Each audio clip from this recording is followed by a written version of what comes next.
Gracias. Gracias, presidente.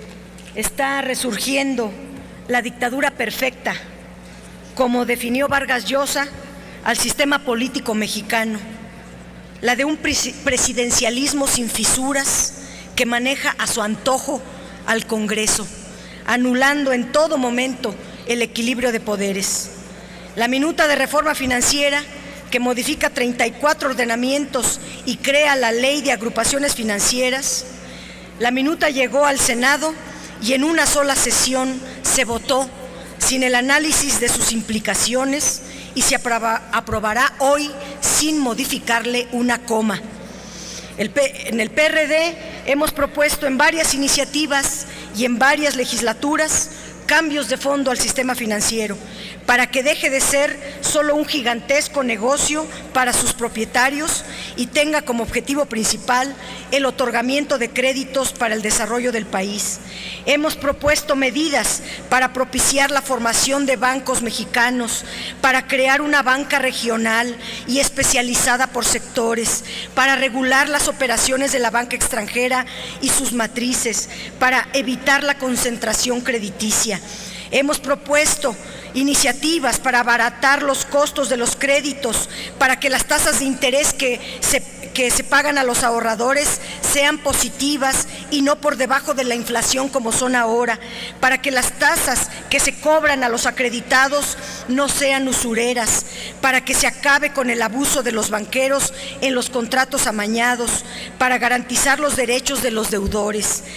Hemos presentado iniciativas para incrementar la competencia y poner fin al oligopolio financiero, para que los recursos de los ahorradores se destinen a la producción y no a la especulación, para que la banca de desarrollo cumpla con el objetivo de otorgar créditos para el campo, las micro, pequeñas y medianas empresas y a múltiples sectores y personas que no son sujetos de crédito por la banca privada, para que la banca de desarrollo sea el impulso de la banca social, las microfinanciadoras y las agrupaciones no bancarias.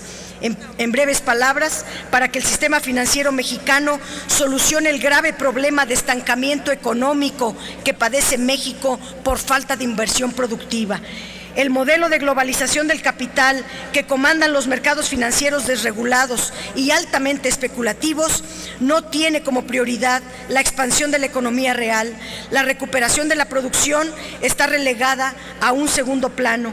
La economía se encuentra estancada en el umbral de una recesión por razones estructurales y porque no hay inversión pública y tampoco hay crédito suficiente destinado a detonar el crecimiento. Entre otras razones, porque es extranjera y no les interesa a los extranjeros el futuro de nuestro país, sino el destino de sus países de origen. Desde 1999 ha venido aumentando el capital extranjero en la banca, llegando hoy al 74% de extranjerización. La mayor inversión extranjera no fue para abrir nuevos bancos, sino para comprar y fusionar bancos nacionales, lo cual concentró el crédito en tan solo 5 grandes bancos. El crédito que estos bancos aportan al impulso del crecimiento económico es muy limitado, de tan solo 7.7% del PIB, cuando en la mayoría de los países el crédito productivo rebasa el 50%. La reforma financiera no hay en ninguna obligatoriedad para canalizar crédito a la producción. Continuará la especulación, dado que no se ponen límites a las operaciones con valores. Lo que hay son meras facultades discrecionales y temporales. La portabilidad de los créditos y la ejecución rápida de garantías son los grandes incentivos para el otorgamiento de créditos a la producción, pero son medidas absolutamente insuficientes.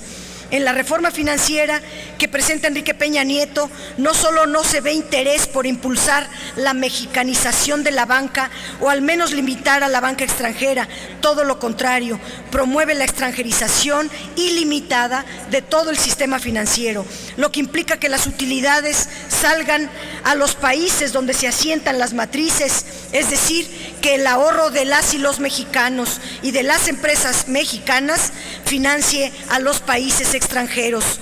La extranjerización se daría a través de la compra de acciones directamente de los gobiernos o mediante bancos de desarrollo o fideicomisos. Se hace caso omiso de los bancos extranjeros que en México extraen rentas oligopólicas y otorgan poco crédito, y además está concentrado en las grandes empresas. La reforma financiera del gobierno tiene una visión financista estrecha y de beneficio para las élites económicas. Olvida el grado de inclusión de la sociedad en los servicios financieros. Aborda sin atacar la concentración del mercado en los negocios financieros, que solo presta a los grandes corporativos sin que el crédito fluya a las pequeñas y medianas empresas. Las exponenciales ganancias del sistema financiero provienen de la expoliación a los ahorradores y a los clientes con patrimonios pequeños, que son quienes subsidian a los grandes corporativos y clientes con patrimonios elevados. Se aprecia un afán para propiciar la expansión imprudente de negocios mediante la desregulación y la discrecionalidad, que arrojan inmensas ganancias para la élite financiera, pero incurre en riesgo sistémico y en la socialización de las pérdidas. Se revive el marco normativo para preparar nuevos rescates de las instituciones financieras, bancos, casas de bolsa y grandes empresas con recursos públicos. La desregulación insta al desorden crediticio y propicia el riesgo sistémico. Los rescates bancarios, como lo fue el Fobaproa, minaron drásticamente el presupuesto, redujo el bienestar de la sociedad y la deuda de unos cuantos la sigue pagando el pueblo de México. La reforma financiera propuesta por el gobierno favorece la política de revivir los rescates bancarios y la de elevar las obligaciones garantizadas para que el IPAB, mediante un banco puente, prepare un nuevo asalto a las finanzas públicas del país como una vía para concentrar aún más la riqueza. No hay una propuesta en la reforma financiera para que los funcionarios públicos encargados de la regulación financiera y la aplicación de las normas prudenciales asuman las consecuencias de ser negligentes o deficientes en su responsabilidad de vigilar, supervisar y regular a los intermediarios financieros y garantizar la estabilidad y la integridad del sistema de pagos. Se cancelan las funciones de auditoría, evaluación y fiscalización de la actuación de los servidores públicos para que queden en la impunidad y no puedan ser reconvenidos por sus actos, al tiempo que se admite la inmunidad para los servidores públicos. Se pretende que sus salarios se definan con base en las condiciones de mercado financiero, lo cual tendría un alto impacto en las finanzas públicas, ya que se elevarían los salarios solo de los altos mandos de la Secretaría de Hacienda, del Banco de México, de la Comisión Nacional Bancaria y del Instituto de Protección al Ahorro Bancario, faltando así a los principios de transparencia y austeridad republicana. La reforma financiera no propone nada para reducir o evitar conflictos de interés en los que incurren supervisores y reguladores. No hay prohibición para prácticas o acciones serviciales a los banqueros a cambio de que obtengan beneficios presentes o futuros. Los créditos cruzados, créditos relacionados han implicado crisis bancarias derivadas de delitos financieros muy graves y no se pone un estricto control a los reguladores y supervisores ni una regulación firme en esta materia. Se criminaliza a los deudores. Se propone fortalecer de manera sustantiva la protección de los acreedores bancarios y tenedores de bancos en los concursos mercantiles. Los bancos se verían favorecidos con la ejecución rápida de garantías, poniendo en total desventaja al deudor. Se acude incluso a la retención de sus bienes y de arraigar a la persona sin mediar un juicio, tan solo con la orden de un banquero, ya no de un juez. Se sanciona severamente al deudor, pero no hay sanciones a los accionistas y directivos bancarios que causan riesgo sistémico o que eventualmente causen las crisis financieras. Para el público, severidad extrema, inquisitoria, pero impunidad para la élite financiera. La banca de desarrollo no ha servido para impulsar el desarrollo nacional mediante el otorgamiento de créditos a la pequeña y mediana empresa, ni al campo ni al resto de las actividades que hoy no son del interés de la banca privada. Durante los últimos 30 años, la banca de desarrollo ha servido para pagar la deuda pública. En 2011 se otorgó 1.8% de créditos y bajó a 1.1% en 2013. Este colapso crediticio de la banca de desarrollo se derivó del modelo promercado que adoptó la banca de desarrollo, es decir, se orientó al negocio financiero, no al crediticio, desviada de su función social, sin enfocarse a sectores productivos ni sociales. Se limitó a actividades crediticias secundarias y a beneficiar a los amigos del presidente.